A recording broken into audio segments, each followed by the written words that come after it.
অনেকগুলি প্রতিশ্রুতি দিয়েছিলেন। সবকা সাথ সবকা বিকাশ, কেন্দ্র রাজ্য সরকার মিলে বিদ্যুৎ গতিতে কাজ এগিয়ে চলেছে, সমাজের অন্ত্যুদয় পর্যন্ত তার বিকাশ হচ্ছে, সুফল পৌঁছে যাচ্ছে। কিন্তু যেটা রাজ্যের 37 লক্ষ মানুষের দাবি ছিল, প্রত্যাশা ছিল, যে ত্রিপুরা তার নিজস্ব কোনো সিটিজেনকে, ত্রিপুরায় জন্ম, ত্রিপুরার ছেলে বা মেয়ে এমন কেউ এখন পর্যন্ত স্বাধীন ভারতে মন্ত্রিত্বের সুযোগ পায়নি, সেই জায়গায় সবকা বিশ্বাসের যে প্রতিশ্রুতি তিনি দিয়েছিলেন যশস্বী প্রধানমন্ত্রী নরেন্দ্র মোদীজি আদরণীয় সাংসদ প্রতিমা ভৌমিকজিকে মন্ত্রিসভায় অন্তর্ভুক্তিকরণের মাধ্যমে সবকা বিশ্বাস অর্জন করেছেন, তার জন্য আমরা কৃতজ্ঞতা প্রকাশ করছি প্রধানমন্ত্রী নরেন্দ্র মোদীজির প্রতি। এবং মাতা ত্রিপুরা সুন্দরীর কাছে আমরা প্রার্থনা করি মাননীয় প্রতিমা ভৌমিক মহোদয়ার এই নতুন কর্মজীবন সাফল্যমণ্ডিত হোক, উজ্জ্বল হোক এবং সেই সঙ্গে রাজ্যের গর্ব হিসেবে রাজ্যের মুখ উজ্জ্বল হোক। সাংবাদিক বন্ধু সকলকে আন্তরিকভাবে অভিনন্দন এবং শুভেচ্ছা জানাচ্ছি। আপনারা জানেন যে গতকালকে আমাদের এই ত্রিপুরা রাজ্যের পশ্চিম ত্রিপুরা আসনের সাংসদ সুশ্রী প্রতিমা ভৌমিক মহোদয়াকে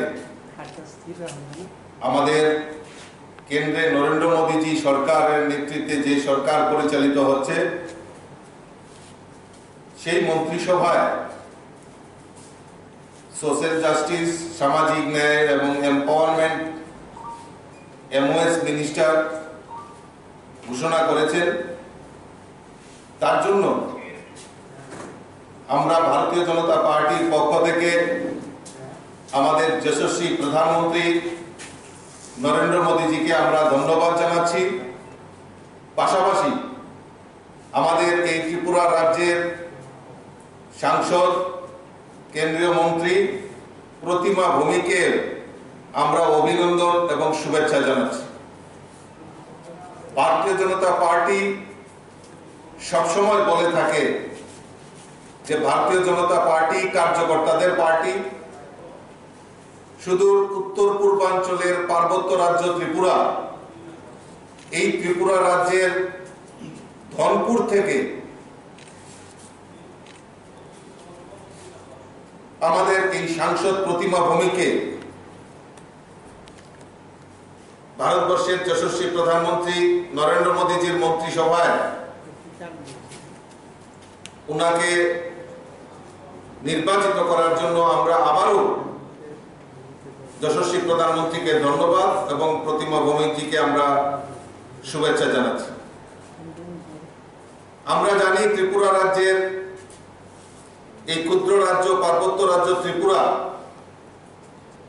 2018-তে পরিবর্তনের পর থেকে যে উন্নয়নের বাতাবরণ এই ত্রিপুরা রাজ্যের ডাবল ইঞ্জিনের সরকার এই ত্রিপুরা রাজ্যের উন্নয়নের জন্য কাজ করছে, তার সঙ্গে আরেকটা পালক সংযুক্ত করে এই ত্রিপুরার উন্নয়নকে আরো ত্বরান্বিত করার জন্য যে উদ্যোগ নেওয়া হয়েছে, আমি আবারও আপনাদের মাধ্যমে ভারতবর্ষের যশস্বী প্রধানমন্ত্রীকে ধন্যবাদ জানাচ্ছি।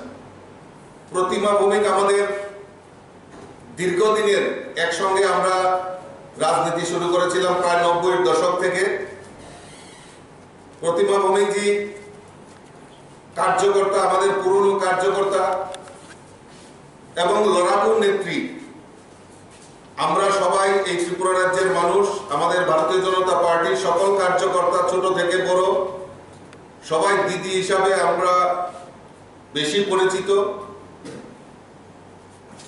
এই 90-এর দশক থেকে ধাপে ধাপে ভারতীয় জনতা পার্টির সংগঠনকে শক্তিশালী করার জন্য দীর্ঘ লড়াই, একসাথে আমরা এই লড়াইয়ে সামিল হয়েছি। ঘাত প্রতিঘাত অনেক কিছু সহ্য করেছে এবং বিভিন্ন সময়ে শুধু আজকে শুধু নয়, সেই সুদীর্ঘ 90-এর দশক থেকে কখনো মন্ডল সভাপতি, কখনো মহিলা মোর্চার দায়িত্ব, কখনো রাজ্যের সহসভানেত্রী এবং একবার ন্যাশনাল রাষ্ট্রীয় মহিলা কমিটিতেও সদস্য হিসেবে কাজ করেছেন। 2018-তে আমরা দুজনে একসঙ্গে সাধারণ সম্পাদিকা হিসেবে দায়িত্ব পালন করে সারা রাজ্যব্যাপী এই সংগঠনকে শক্তিশালী করা, বুথ কমিটি ফরমেশন করা, পৃষ্ঠা প্রমুখ তৈরি করা থেকে শুরু করে সংগঠনকে শ্রীবৃদ্ধি করা, এবং 2018-তে তার রেজাল্ট আমরা পেয়েছি। এই পরিবর্তনের জন্য অক্লান্ত পরিশ্রম করেছেন। আজকে তার সুযোগ্য নেতৃত্ব, সেই প্রতিমা ভৌমিক তার সুযোগ্য সম্মান পেয়েছেন। আমি